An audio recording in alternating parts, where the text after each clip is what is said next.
आओगे? जल्दी आएंगे। रो मत पगली, मैं फिर वापस आऊंगा। तेरे संग से जिया पे नैना लड़ाऊंगा। रो मत पगली, मैं फिर वापस आऊंगा। तेरे संग से जिया पे नैना लड़ाऊंगा। मत जाइए ना। अरे ना जाए तो खैबू का।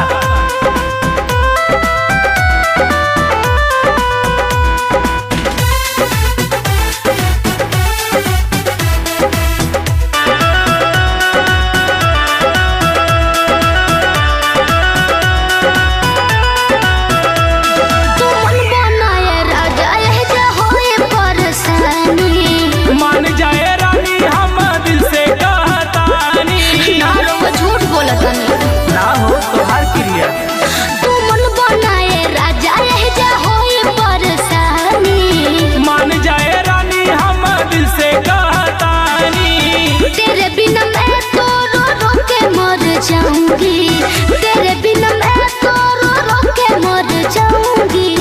रो मत पगली। तो क्या करे आप ही बताइए ना। अरे मेरा भी प्रॉब्लम समझो ना।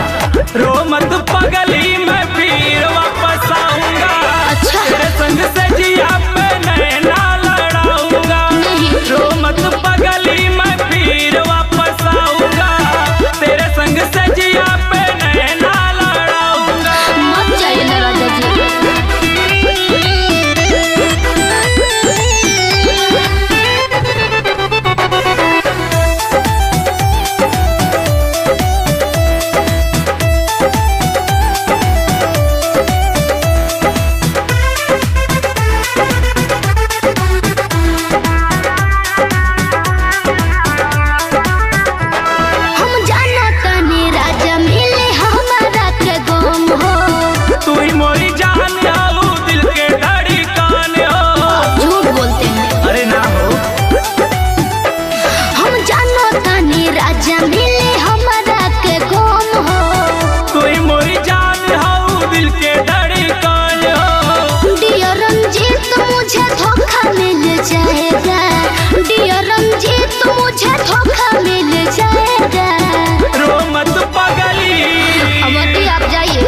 हम आपसे बात नहीं करेंगे। प्लीज मान जाओ ना।